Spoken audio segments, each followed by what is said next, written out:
Et avec nous pour revenir sur cette présidentielle en Mauritanie, l'analyste politique Arine Zouzi.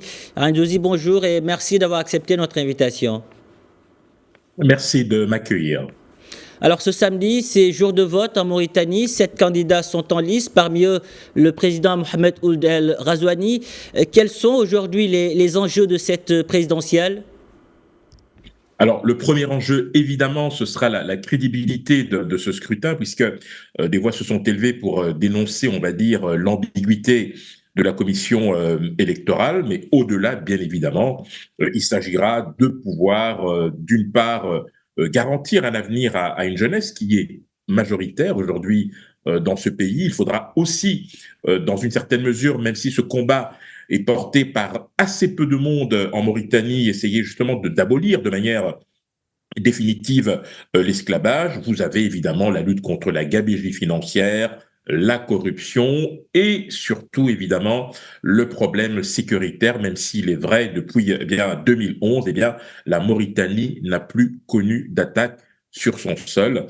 Vous l'aurez compris, c'est un scrutin qui mettra en présence le président sortant face notamment à deux de ses principaux challengers qui chacun évidemment auront à cœur de faire prévaloir cette volonté de rupture tant attendue, alors que le président sortant, El Mokhtar, va s'appuyer sur un bilan qui repose essentiellement sur une stabilité sécuritaire, ce qui reste une exception aujourd'hui au Sahel.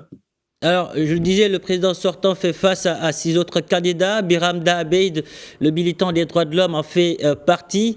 Aujourd'hui, ces candidats font-ils le poids face à Mohamed Ould El Ghazouani?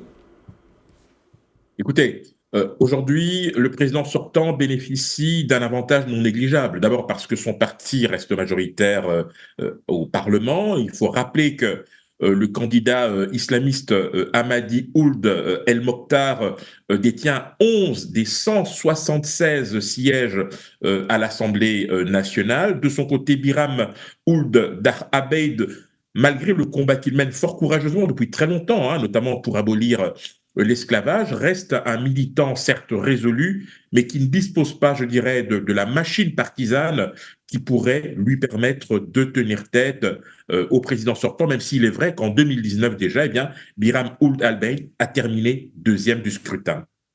Arine Zouzi, merci pour toutes ces précisions. Merci d'avoir répondu à nos questions.